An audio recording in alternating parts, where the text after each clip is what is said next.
Alors maintenant, on va s'attaquer à une partie un petit peu, pas forcément très connue des chrétiens. Bah, c'est moi ce que j'étudie, c'est un peu mon intérêt particulier. Donc, c'est les sources rabbiniques. Donc là, en fait, là, on passe carrément de l'autre côté. On est bien après, entre guillemets, Jésus. Et pour vous faire un petit résumé de qu'est-ce que c'est que tous ces écrits, j'ai fait un tableau synthétique. Donc on a la Bible, qui est la Torah écrite. Donc le Pentateuque, Genèse, Exode, Lévitique, Nombre, Deutéronome. Et puis évidemment, après, il y a les prophètes, les psaumes, etc. Donc, l'idée des rabbins, c'est qu'en même temps qu'il y a cette Torah écrite, il y a une Torah orale. C'est-à-dire, tout n'est pas écrit. On est bien obligé d'avoir des explications pour le mettre en pratique.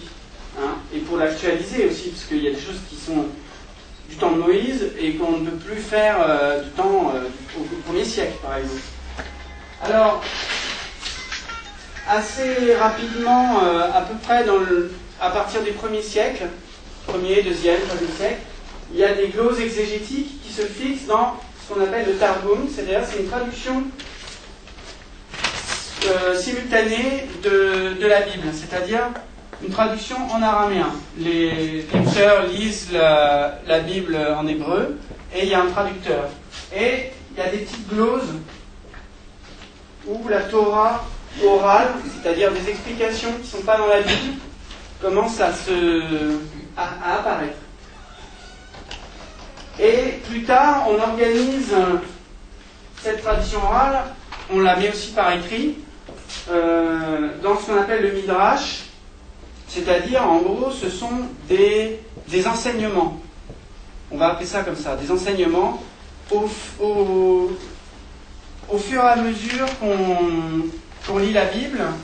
On fait un commentaire sur tel verset et il y a tout un enseignement qui est donné à partir d'un verset. C'est presque des homélies en fait. On va dire ça comme ça. Et puis après il y a encore une autre strate. Donc c'est ça qui va nous intéresser, c'est la Mishnah et aussi la Tosefta. Ce sont deux. Mishnah, ça veut dire enseignement, enseigner. C'est une strate où au lieu de tout lire dans l'ordre de la Bible, on s'est dit on va regrouper par sujet. C'est plus facile. Donc on va faire un traité sur la prière, un traité sur le Shabbat, un traité sur Pâques. Donc c'est ça qui va nous intéresser. Puis après, évidemment, c'est pas fini. On n'a pas pu tout mettre par écrit, parce que et donc il y a ceux de la génération d'après qui commentent. Alors en Babylonie et à Jérusalem. Voilà. Donc ça a donné le Talmud. C'est tout ce bazar-là. C'est donc la Mishnah, qui est elle-même vous avez compris le système,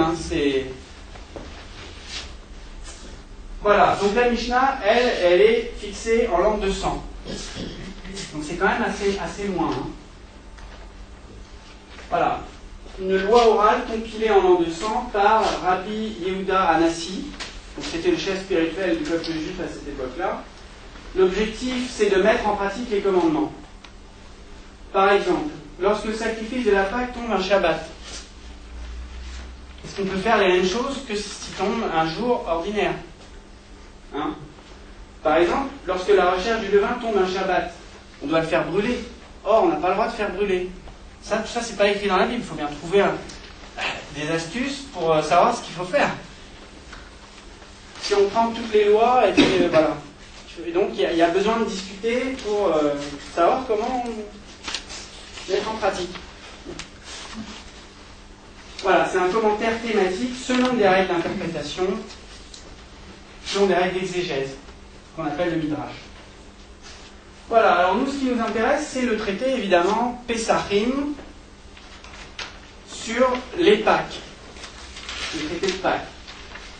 Donc ce traité nous renseigne sur la célébration de Pâques avant l'an 200. Certaines parties datent de l'époque du Temple, donc d'avant 70. Et voilà à peu près les thèmes qui sont développés dans ce traité. on va avoir des lois sur la recherche du levain, la description du sacrifice pascal dans le temple. Ça, c'est intéressant. On a la description et les lois sur le repas pascal, et puis les lois sur le récit. Vous vous souvenez, le commandement de transmettre, de réciter, enfin pas de réciter, mais de raconter aux enfants. Donc au cours du repas. Alors d'abord on va parler du sacrifice, du sacrifice de la Pâque, qui avait lieu donc dans le temple de Jérusalem. Vous avez d'ailleurs sur les feuilles, j'ai traduit une petite partie de ce... C'est une partie, c'est un récit explicatif qui montre ce qui se passait dans le temple. Donc là, je vais résumer. Le peuple vient en 3 groupes pour 3, entre guillemets, séances. Dans une salle fermée qu'on appelle la Hazara, on y chante le Hallel, donc les psaumes 113 à 118. L'agneau est pendu par les pattes à des crochets, d'accord, pendu. Donc il y a 2 crochets là, et après on fait le... Oui, il y a des gens, hein. Et le terme pendu est intéressant parce que, vous voyez, on a dans Galates 3.13, Christ nous a rachetés de la malédiction de la loi, étant devenu malédiction pour nous, car il est écrit, donc dans le Deutéronome, maudit est quiconque est pendu, maudit est quiconque est pendu au bois. Bizarre, la phrase. Maudit soit quiconque est pendu au bois. Donc le pendu, c'est la Pâque. L'agneau pascal était pendu. C'est quand même intéressant, parce que avec la croix, évidemment, il est pendu aussi. D'ailleurs, le Talmud, dans un autre endroit, parle de Jésus en disant, le soir de la Pâque, ils ont pendu Jésus, le Nazaréen. On place ce même mot, le pendu.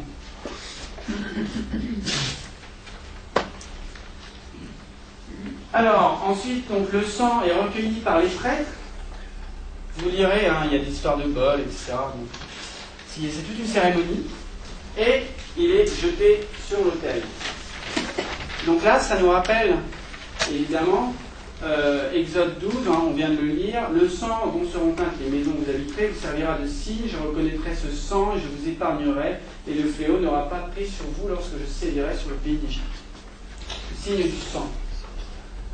Ensuite, il nettoie les entrailles, il fume les graisses sur l'autel, et chaque groupe sort avec son agneau, sa Pâque, pour la faire rôtir dans l'enceinte du temple.